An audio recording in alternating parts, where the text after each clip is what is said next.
Good morning. I'm here today because of what Speaker Pelosi announced last night.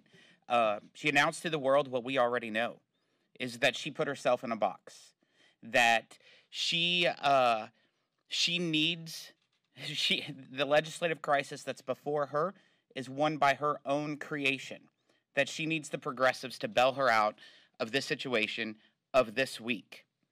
That is why at 8:23 Thursday evening, the Budget Committee noticed up to have a hearing at 2 o'clock on Saturday. 2 o'clock on Saturday took 8 hours to mark up her $4.3 trillion spending bill, with only 1% of the total spending that has been scored by CBO. 1%. She moved this ahead, moved it forward, because she wanted to show some kind of fake momentum with the progressives, that she was still having the reconciliation bill tied in with the infrastructure bill. This $4.3 trillion spending bill is the largest spending bill to ever be brought up in Congress. It is the largest tax increase bill ever brought up in Congress. We are facing the highest inflation that we have since 1981. This will only fuel the fire of inflation. This bill breaks the president's tax pledge that you will not raise taxes on people making less than $400,000. And this rewards their political friends, allies, and donors, their wealthy environmentalists. And people ask, why would they reward the wealthy? Over $70 million was used by Wall Street to defeat Donald Trump. The 10 most wealthy legislative districts in all of Congress are held by Democrats. They are the party of the wealthy. That's who they represent. You can't deny it. That's why this bill provides that if you make $800,000 a year, you can get huge luxury tax credits for your electric vehicles. That's why you can get tax breaks for your electric bikes. That's why millionaires' kids can get free college. That's why people who make $500,000 a year can get taxpayer paid family leave. This piece of legislation is all loaded of helping the wealthy at the expense of the working class. It's a disaster. She has her hands full. We'll see what happens this week. I have to turn it over to our wonderful leader of the House Appropriations Committee, Ms. Kay Granger. Thank you. Mr. President, my colleagues wants to discuss precedents from a decade ago. But he and his colleagues have spent all year boasting that what Democrats are doing to the country and the economy is completely without precedent. I agree. What they're trying to do is completely without precedent. There's nothing normal about Democrats using reconciliation multiple times to blow a $5.5 trillion hole in the deficit without a single vote from our side. Debt limit increases like the one we saw in 2006 were not, I repeat, not precursors to a massive blowout reconciliation package that Republicans were just waiting to shove down Democrats' throats. My colleague is trying hard to make this complicated. It's actually simple. I've said for more than 2 months that we will not help this unified Democratic government raise the debt ceiling. Democrats will not get bipartisan help borrowing money so they can immediately blow historic sums on a partisan taxing and spending spree. The Democrat leader knew this request would fail.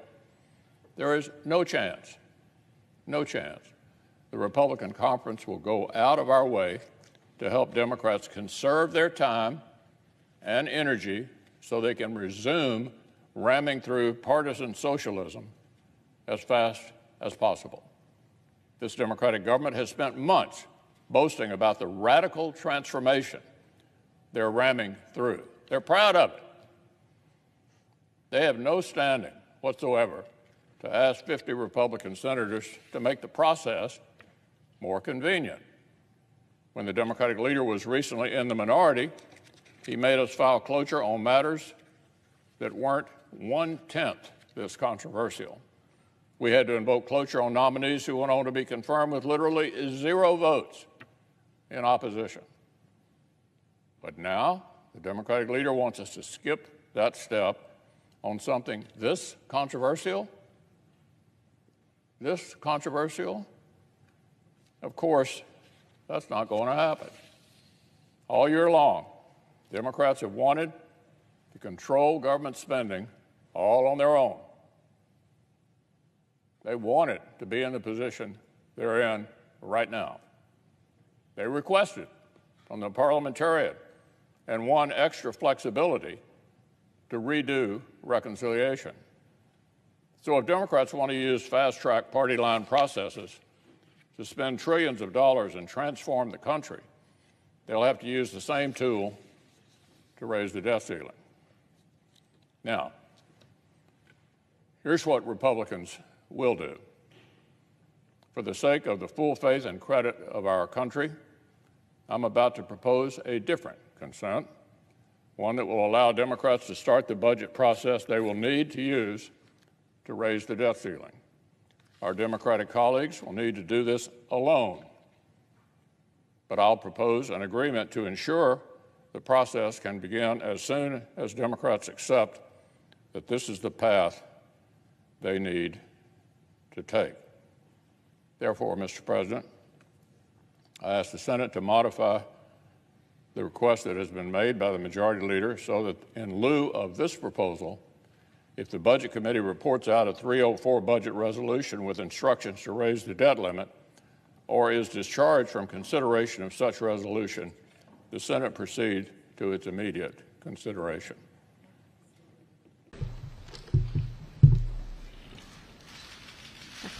You know, Democrats are actually trying to do the job that our families sent us here to do.